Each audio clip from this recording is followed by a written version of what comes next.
This episode is brought to you by Progressive Insurance. Do you ever think about switching insurance companies to see if you could save some cash? Progressive makes it easy. Just drop in some details about yourself and see if you're eligible to save money when you bundle your home and auto policies. The process only takes minutes, and it could mean hundreds more in your pocket. Visit Progressive.com after this episode to see if you could save. Progressive Casualty Insurance Company and Affiliates. Potential savings will vary. Not available in all states. When you think about businesses that are selling through the roof, like aloe or Skims, sure, you think about a great product, a cool brand, and brilliant marketing. But an often overlooked secret is actually the businesses behind the business, making selling and, for shoppers, buying simple. For millions of businesses, that business is Shopify. Nobody does selling better than Shopify. With Shop Pay, that boosts conversions up to 50%, meaning way less carts are going abandoned and way more sales happening. So if you're into growing your business, your commerce platform better be ready to sell whatever your customers are scrolling or strolling on the web, in your store, in their feed, and everywhere in between. Businesses that sell more, sell on Shopify. Upgrade your business and get the same checkout Skims uses. Sign up for your $1 per month trial period at shopify.com/Westwood1, all lowercase. Go to shopify.com/Westwood1 to upgrade your selling today. Shopify.com/Westwood1.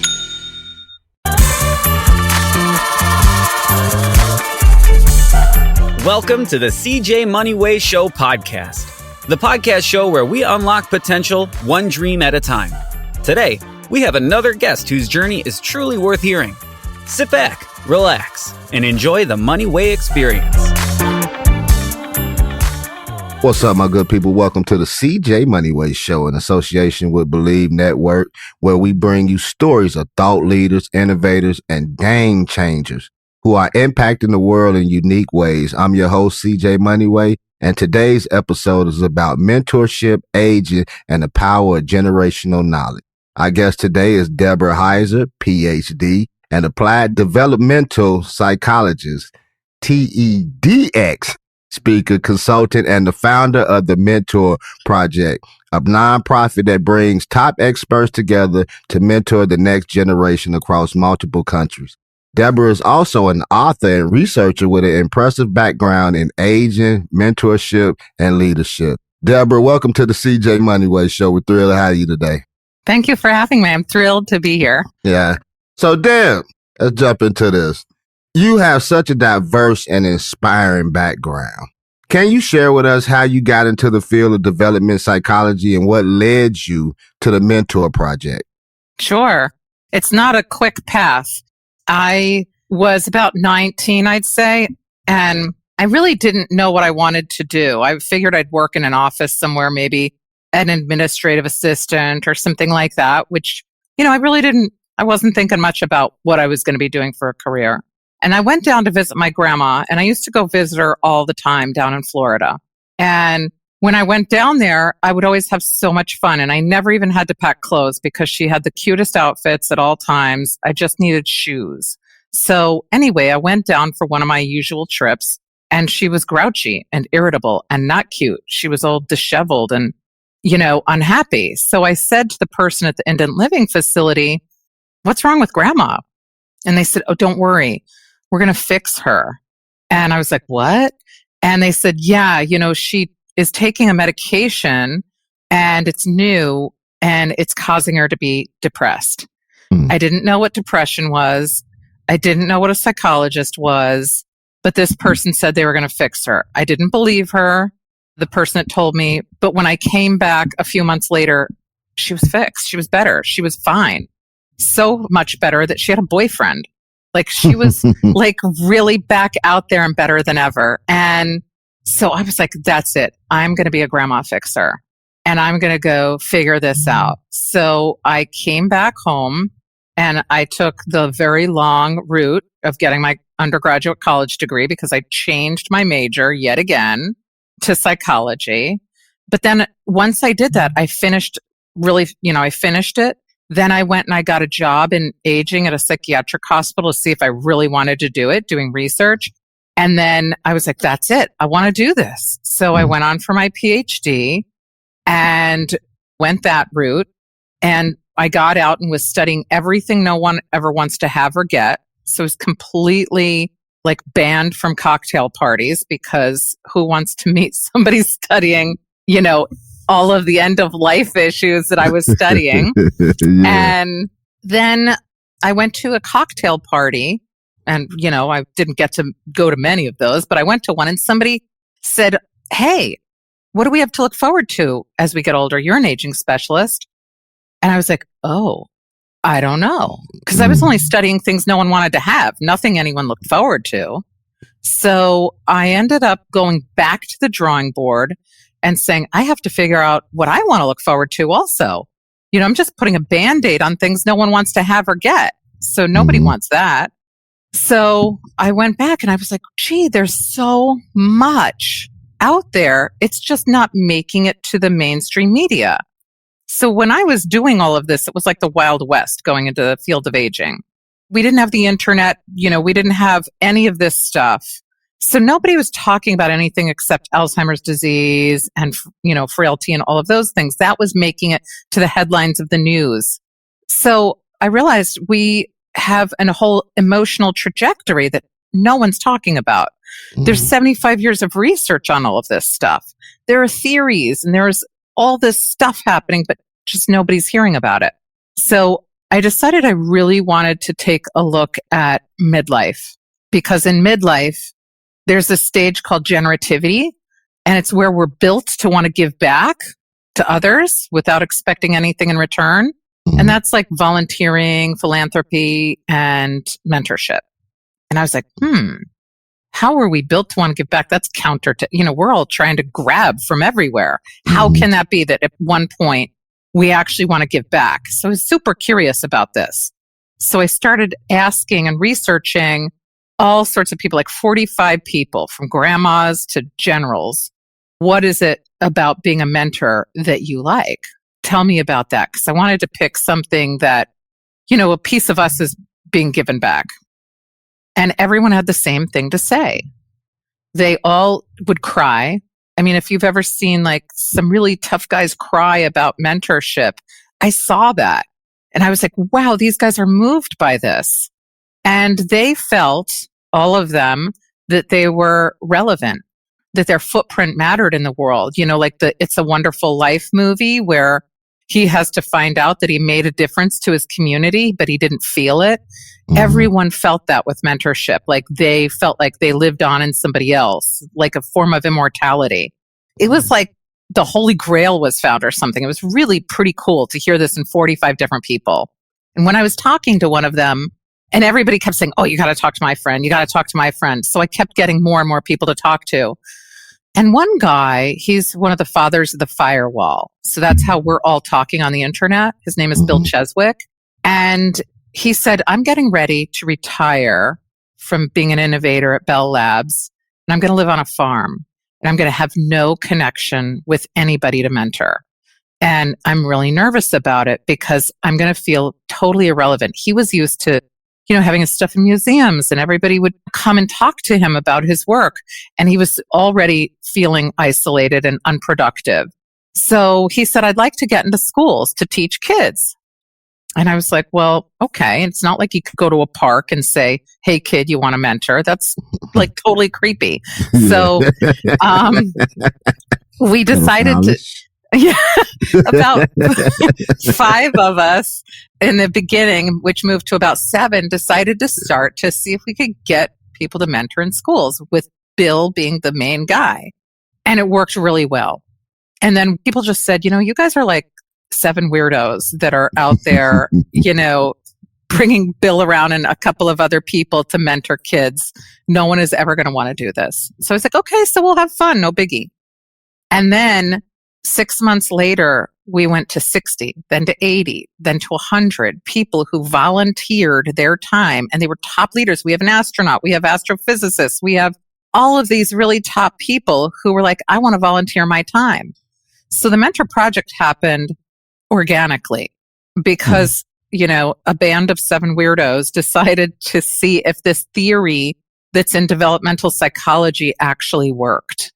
And it does. We're built to want to give back and mentor. So that's how the Mentor Project got started.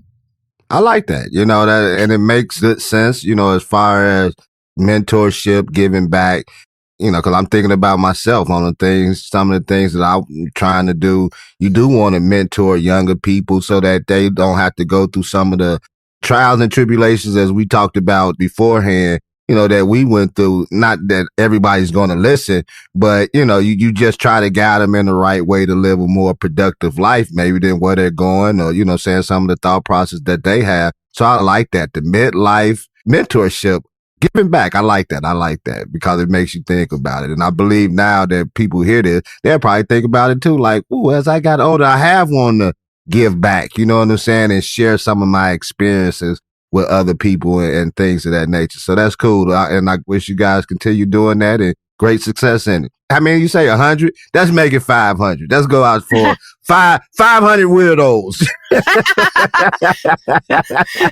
out there doing their thing. The funny thing is, in the beginning, we were seen as that. Now everybody wants to join. We have a waiting list. You can't just come in. So that coin was flipped. At first, people were like, you guys, what are you doing? Now they're like, hey, can I join? And so because people see that the people that, we have Alan Zweibel. He's one of the first comedy writers for SNL. We have the people would love to meet. And so they try to join so they can just meet our mentors, the folks in the field. But we really have become quite exclusive in that way because we now know mentors want to give back and they do it for free. No one gets paid. This is 100% free. But you know what we found is that you don't know what you don't know. Like I was a kid, right? I didn't know what a psychologist was. I didn't know what depression was. I'm first gen going to college. It wasn't like anybody was like saying, hey, here, let me show you the path. We are there to show people what they don't know. Had that person not said, I'm a psychologist and we're going to fix your grandma, she's depressed, I don't know what I'd be doing, but it wouldn't be what I'm doing now. And so part of it is exposing people to things and saying, look, I'm nothing special. All these people that do their thing. I wanted to do this, but I needed to see somebody else. Like our astronaut, Charlie, he's like, I couldn't swim. His biggest hurdle was passing the swim test. Like there are all of these little things that you learn about people that you're like, you know what? That's like me. Oh, wow. I didn't know that everybody else is normal. They're all regular. They're not up on a pedestal. They didn't have a different journey than I would have. Everybody has a unique, very normal journey to get to where they're going. And I have yet to meet any mentor who's had a golden, easy path laid out for them. What we talked about before we started, there's trials and tribulations that you got to go through before you can go fly up in space and stay there for 6 to 12 months, things of that nature. Hey, but let me ask you a question real quick, Deb. As far as your mentorship program project, where you located at in New York? Is it abroad or what? We're in 7 countries. Last year, we gave away about $3 million of mentorship hours in 5 countries, but we've been in 7 countries. So we're everywhere. We are virtual. And then if places want us in person, we ask that they help fund that so we can get somebody to a place. So we've sent one of our artists to a small town in Tanzania called Shirati to teach 500 kids how to do cartooning. That same mentor's gone there twice, and then he just went to Brooklyn this month. So it depends on the place. If somebody wants a mentor, they can oftentimes travel there. But otherwise, we're virtual. If a person is local to an area, they'll go into a school if they want that, or they'll go to an event somewhere. So it's really, the idea of it is so that, if you live in Iowa and you don't live near anybody from Silicon Valley, you can get exposure to somebody from Silicon Valley. You can get exposure to somebody from NASA. You can get exposure to somebody who's a world famous artist. You can have exposure to astrophysicists. You can be anywhere in this country or around the world and get free access to our mentors. It costs nothing for the mentees at all. So we wanted to level the playing field for people. You buy a pair of socks, that's 2 socks. You buy a pair of Bombas socks, that's 4 socks. Because one purchased is one donated. Socks are the #1 most requested clothing item in homeless shelters. So when you buy a pair of super comfortable Bombas socks, you're also donating a pair. Bombas customers have powered over 150 million donations. So Bombas would like to thank you 150 million times, but we only have like 30 seconds. Go to bombas.com and use code AUDIO for 20% off your first purchase. That's BOMBAS.com and use code AUDIO at checkout. Around the world so that they could get exposure to some of the things that, I benefited from. Like I met somebody who was a psychologist and then I was like, that's for me. That's really what we wanted to do. So, Deb, let me ask you, you specialize in midlife and aging, two phases of life that don't always, as you were saying earlier, get a lot of attention.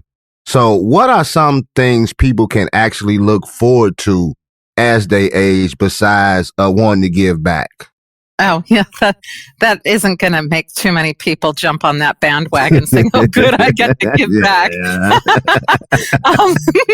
So some of the things that we have to look forward to are not just that desire, but really what that stage encompasses more than just giving back is that we sort of take ownership of everything we've done. We spend our entire earlier years developing, right? So we're developing our physical bodies when we're young.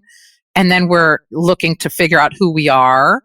And then we're looking to find out what we're good at. That's when we get our career and then who we want to spend our time with. And once we've done that, that's really when we say, wow, I like who I am. I know I'm good at some things. I know that I'm an expert in things. And I know that I like the people that I've surrounded myself with. So you get a sense of a lot of that feeling of fear about the future in terms of, am I going to make it? Am I going to do it? Am I going to get there? You're there. And that's actually a really good feeling for almost everybody. So we can expect to be happier as we get older, more fulfilled as we get older. Our connections will be better as we get older. So when you're young and you're in your 20s and you're figuring out who you are, that's when you have a whole lot of superficial friends. You're like, I'm going to go out to the club. I'm going to go to this place. I'm going to go to that place.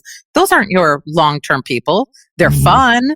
So as time goes by and your time gets shorter, you have a job or you find a partner, you may have children or whatever the deal is, those guys get sort of shoved to the side. You might have fun with them every now and then, but you have a smaller, tighter group of meaningful people. It's really quality over quantity. And so once you hit midlife and you have all of these things that are now what you've carefully curated and made, that's what leads you to feeling happier, more fulfilled, more connected and better. And that's why we want to give back, because we're like, hey, I just finished filling my bucket full of all these things about myself, including values and culture, which we always forget about, and our traditions. And then we want to give those out to others. So all of those things that we hold really dear to us are bigger mentorship lifts than work-related ones. So if you celebrate anything at any holiday, all of that matters to you. We just take it for granted usually. Our religion that's been passed down for centuries, all of the traditions and values that you get from, grandmas and grandpas gets passed down to the next generation. And that's what we look forward to, is shaping the lives of others and moving that forward. So that's what we have to look forward to, is really sort of shaping the future with ourselves and what we like about ourselves. I like that. And one part that you brought up when you said when you're in your 20s, you go out, you party, you with friends, but those are like superficial friends. And that's something that I try to tell my son, my youngest boy, he's 14, that don't stop doing what you're doing because your friends don't want to do the same things, the interests that you have. You're playing ball, they're not. But you want to tend to be with them because at the end of the day, later on down the line, these friends that you have now may not even be your friends. They're most likely not going to another level. You know what I'm saying? To high school or go off to college. Everybody do their own things. And I know from experience that I've derailed my basketball career because of people that I was trying to, take up for and protect. And as you say, and as we got older, we just all grow apart. You know what I'm saying? So you derail some things early on in life for friends that you feel is just going to be there forever, but that's not the case. So that's what you're doing is you're imparting your values and wisdom to your son. right? Mm-hmm. So that's one of the things that we like. Doesn't that feel important to you to be able to say that and do that? And you want your son to embody the traits that you're presenting to him. Mm-hmm. That's what we want to do. That's, we can say, I did this route. This one's either for you, go this way or don't. Yeah, we're built to want to do that. And you're doing that as a good father, right? You're like, hey, learn from this. Take this in. Yeah. Yeah. I mean, cause my father did it for me, And I never forget one phrase that he used to always say, if I knew then what I know now, things would be different. You know what I'm saying? Because as you were saying, when you're in your 20s, you want to go to the club, you want to do that. If I knew, I would have valued school more, how more important school is, so that I could have been a Ph.D., but I didn't have that type of mindset there. Listen, I loved the clubs. Let me tell you, I had my high heels worn out. Oh, my goodness. The 80s were a good time. Early 90s, a good time. But you know what? Had I not run into that woman that was a psychologist, we all need that. We need somebody who's been there to say, let me show you. Yeah. And But what? Don't take away from the fun we have when we're young either. I know, hey, because sometimes it shapes you and it builds you from your mistakes, you know what I'm saying? The trials that we talk about that you go through in life. And when you get older, it builds you like, I've been down that route already. That's not a route, especially as we get older, you want more peace in your life. You want to be more settled and do more things and explore and do the things that you're doing with your mentor project. So, Dan, let me ask you, you've been involved in research and age and depression and dementia, which I would like for you to talk about because I think that's a big thing. I know my wife, she had a family member that went through that. They believe somebody else in their family are having traits with that. So with grants being awarded by the institutions like NIH and Pfizer, how does these experiences shape your understanding of aging and influence your work today? In the beginning, it shaped it because I thought that's all there was. But really, our trajectory is that most of us will not suffer from Alzheimer's or any form of, we should not expect that as part of our normal trajectory. We should not expect to be depressed.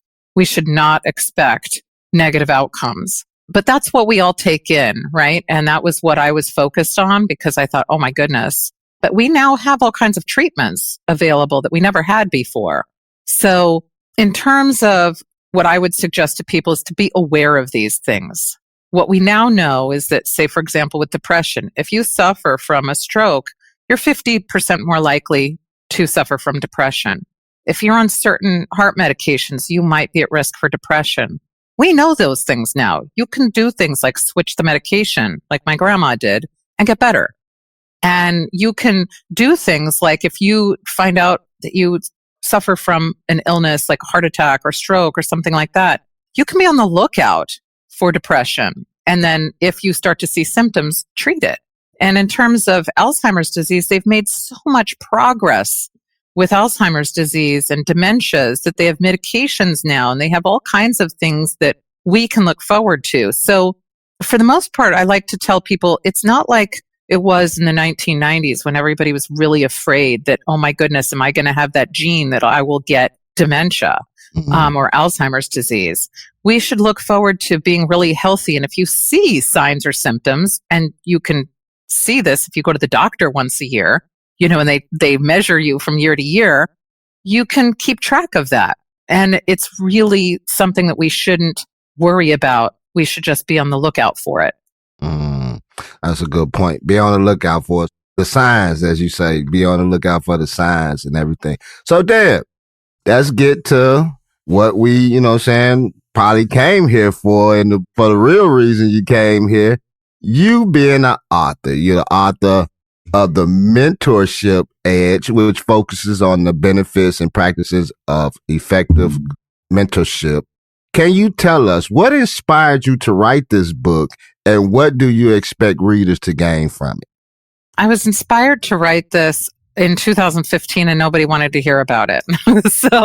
But it came about that people started to really want to know about it. That word has been used so often that nobody really knows what the definition is anymore. It's used so liberally that I am pretty sure my neighbor thinks he's mentoring his dog when he walks it down the street. It's that commonly used. And then we all misuse it. So I really wanted to write the book because that term has been hijacked by a lot of different places and used incorrectly. I wanted to give the correct definition. I wanted to show how it's not coaching. It's not being an advisor. It is not all the things that people have been sort of swapping it out for. And to let people know that you're doing it all the time. And if you can learn how to acknowledge it when you're doing it and when you're receiving it, it makes it happen more and more often. And then you gain and everybody else that's around you gains. So I give a lot of examples in the book about what it looks like and how we can utilize it. And you don't have to be a professional to be a mentor. So many people are like, oh, I'm not a doctor or a lawyer. I can't be a mentor. Some of the most dynamic, prolific mentors are grandmas and grandpas. And they're the ones that carry the torch. So as we're talking about mentorship, what makes a good mentor? Are there any specific qualities or practices that lead to successful mentorship relationships?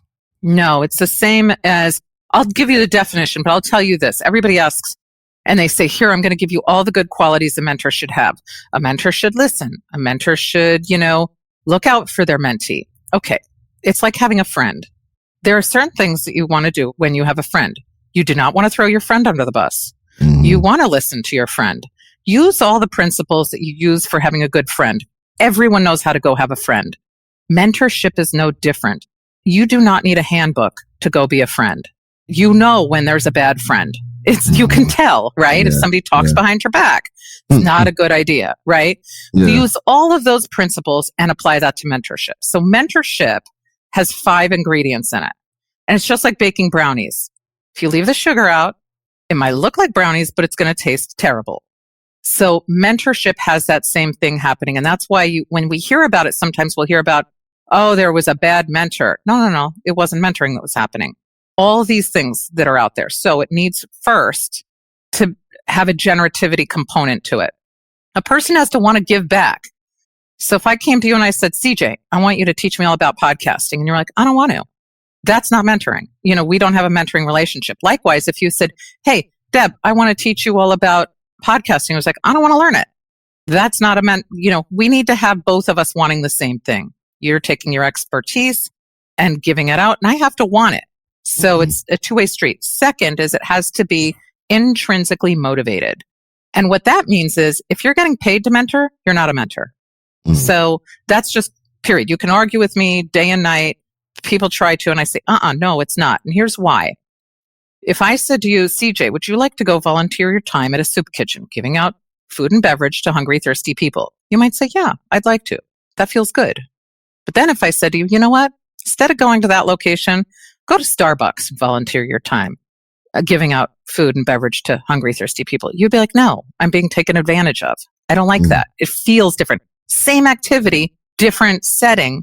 One is intrinsic and one is extrinsic, and it feels very different. So if you're saying to somebody at work, I want you to go mentor CJ. You're on the clock for this, but I want you to go mentor. Now you're going to feel like the person's a burden, A. B, you're going to feel like I better do it because I want to get a raise and a promotion. It leads to a whole different set of feelings. The next thing is it has to be a meaningful connection. Now, we all know what it's like to make a friend, right? Tons and tons of people cross our paths. Some of them we like, and some of them we like a little, and some of them we don't like. At all. So with mentorship, it's going to be the same thing. It can be a lot of really wonderful people that cross your path, and they're just not the one that you want to connect with. So it has to be a meaningful one where you're like, you know what? I'm going to open up to you and I'm going to rely on you. I know that what you're doing, I don't have to keep checking to see if it's okay. The next thing is trust. You have to trust your mentor and you have to trust your mentee. So if I think I'm going to confide in you that I don't know something, and then you're going to be like, I'm not giving you a raise, no promotion for you, bad performance review. I'm not telling you anything. I'm going to be like, I got it. Likewise, if you are, say, in the finance industry and you think I'm going to run away with your clients and whatever else you're sharing with me, you're not going to trust me. So there has to be trust between the mentor and the mentee in both directions. And finally, there has to be a goal. So when we have a friend, we don't have a goal, right? But with a mentoring component, we do. So I could say to you, hey, CJ, I really don't know how to do the basics of podcasting. Do you mind telling me some of the basics? That's the first part. There's a goal there. You can say, yeah, I'll show you. Now that goal can shift and change over time. Or I might be like, you know what? I got what I need. Thanks, CJ. And you can say, yeah, thanks. Good luck. But that's what mentoring requires. So coaching is different because nobody cares if the people like each other. The goal is to get the job done, and the job is to get paid. And if you hear about how coaches are with players on teams or whatever, they don't always like each other, but they've got a job to do. It's really goal oriented and it's transactional. So if you are a coach and you say, but I mentor also, no, you don't. You're just being a good coach. That's really where it all is. And that's what I like to make with the distinction between those things is that if you say you're mentoring while you're doing advising or coaching, no, you're doing a good job. It's like saying, hey, I love my children. No, you're supposed to. You're doing a good job. Like that's one of the components that you're supposed to be doing. So I hope that helps, that little description I gave. Yeah, it does help. And one part of it, and I think that's a key part, just life period, as you talk about building friends and things like that, is the trust factor. Yeah. You have to be able to trust somebody, a husband and wife. You have to be able to trust each other. If not, it's not going to be a solid foundation. I mean, that's just bottom line. So trust is a big factor in anything. Like you say, if I don't trust you, I got a friend or associate. That's what we'll call the people that we really don't like. Associates. Yeah. That's talking behind our backs, as you said earlier. I don't trust you. I'm not fit to give you $1,000 to go do something for me. You know what I'm saying? To go, hey, I need this here and there. I don't trust you, so I'm not giving you, you know what I'm saying, $1,000 to go do something that I need to be done. But I give it to somebody that I do trust and trust comes over time. You work on that. It ain't something that just comes overnight.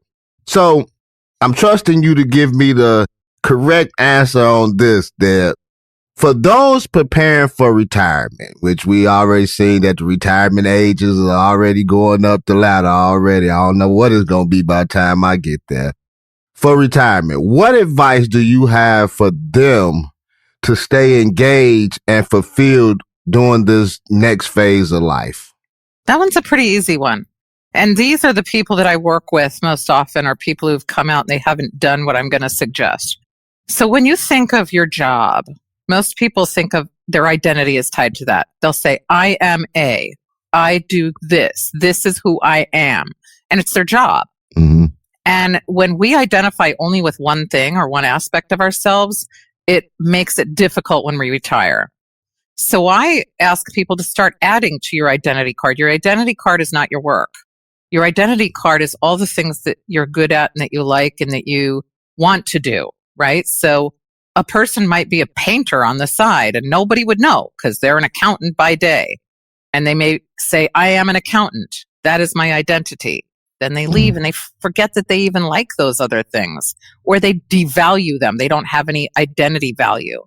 So a lot of people, especially around midlife, like to try new things. There's finally a little bit of extra room, like where they can do something. So they might take up podcasting, right? That's modern mentoring. You're giving back to others, expertise. That's a really cool thing, right? That can be one thing. You do something outside of your work. That may be a hobby. It could be a side hustle. It could be whatever it is that you want, but diversify your identity into more than just your job, because your job is a checkbox. Your job isn't anything that you're passing on to leave you a legacy. What do you want people to know about you? So if you start to think about that before you retire, that helps to set it up for you to get yourself involved in things. Maybe you say, you know what? I want to write a book. I want to start doing stuff with people in my community. I want to get involved in my church or my synagogue or my mosque or whatever. I want to go out there and do some of the things that I didn't have the time to do. And that gives you more of an identity, a broader identity outside of your, what I call the identity card. It's more, there's more power in that than most of us realize. I like that. In a sense, I think that, like somebody like myself, as you said, that I do try to think about it. What are you trying to plan before retirement? You know what I'm saying? What are some of the things that you're trying to put in place, like you say, to be known for? Like, I got a book, want to write another book. You know what I'm saying? Like things that your family like, my daddy wrote a book or my dad did a podcast, that something that you want to pass down to people. You know what I'm saying? And certain things. So I like that, because your job, I don't want to be known as a steel mill worker. Like, yeah, he worked in the steel mill and that's all I did. It doesn't give an idea of who you are. So here's another example. I have a friend. Her husband retired. He had a business. They call him Grandpa Daycare. He takes care of the grandbabies. And that is something that's a whole new thing for me. He wasn't home a lot when the kids were being raised because he worked all the time. Now he's with the grandkids. That's his thing. That is his identity. He loves it. He gets more than just what he was before. And he gets to now impart all those values that he wanted to impart that feel good to do into his grandchildren while his, child is working and while the son-in-law is working. So it doesn't have to be something profound. It can be something that you just say, you know what? I want that. Now he's identified as grandpa. That's a pretty cool thing. Yeah. Something like you said, giving back some of the time that was missed, although I can't give it to you, but I can pass it on, to my seeds. You know what I'm saying? So exactly. Yeah, I like that. Yeah, So as we get ready to close, Deb, let me just ask you, where can we find your book and where can we find you on social media? You can find the book anywhere you get a book. And I will tell you, it's out on audio. So if you're a person who likes to listen, like I really prefer to listen to a book nowadays. I can do it in the car or wherever. It's on audiobook. So anywhere you buy a book, Amazon, book, wherever. You can find me on social media, on YouTube, on LinkedIn. You can find my articles on Psychology Today, and you can find me at the Mentor Project, mentorproject.org. Okay. Speaking of the Mentor Project, what's next for you in the Mentor Project? Are there any upcoming initiatives or event that listeners should know about? We're really pushing for this year to be a bigger year than last year. We gave away more than, about 3 million in mentorship hours last year. We want to do at least 5 this year. Some of our initiatives that we want to do is continue with the art program. Art's left out of schools in a lot of places. And so we want to really continue with that. We got 2 kids to engage in research, a 15-year-old from Mexico City and a 17-year-old from Virginia. And they learned how to do what's called systematic review. I did not learn that when I got my Ph.D. Those 2 kids rocked it. They were on presentations at a national conference, and they're going to be on peer-reviewed journal articles. We want more kids to get exposed to that, because nobody, imagine they did something before they ended high school that people that get their Ph.D. don't do, crazy. We want to do more hackathons that are international, and we have an innovation lab that we really are excited about, and we want to really grow that even more. So we have a lot of things that we'd like to continue with that are in addition to our one-to-one mentoring. That sounds very, very interesting. I wish you all great success with that. 5 million hours? Ooh, that's a lot of hours. So, especially when you think about a job, 40 hours a week. So putting in that type of work, but that's a lot. But if you did 3, why not go for 5? So, Deb, in leaving, do you have any last thoughts for us on the way out? Yeah. Look to your left and look to your right. You're looking at a mentor. I like that. You heard it from Deb Heiser. Look to your left, look to your right. Think it was a movie. Say, go in one pocket, go in the other pocket, pay the bill. Training Day. That's what that was on. So Deb, it's been an absolute pleasure having you on the show today. Your insights on age and mentorship and leadership was very inspiring. Thank you for sharing your story and for the incredible work that you're doing with the Mentor Project. Before we wrap up, I forgot again, the book. You say it's on Amazon, Barnes and Nobles. Can we get it on your website as well? Yes, you can get it on my website. It gives you the links to other places to buy it. Okay. I forgot if I asked that or not, or I forgot what the link was. But again, Deb, thank you for being part of the CJ Moneyway Show. And to our listeners, thank you for tuning in. If you enjoyed this episode, please leave us a review, subscribe, and share it with someone who might benefit from learning more about mentorship and aging. Make sure to visit mentorproject.org to learn more about how you can get involved and stay connected with Deborah's work. Now, don't try to get on the list to be a mentor because they got a waiting list right now. You may be way down the line. So anyway, until next time, stay inspired, stay curious, and keep paying it forward. This is your boy CJ Moneyway signing off. We out of here. Peace. Thank you for listening to the CJ Moneyway Show. Don't forget to share this episode with your friends, leave a comment, and drop a review. Be sure to tune in every Tuesday and Friday for more inspiring journeys. Who knows? Your story might be next.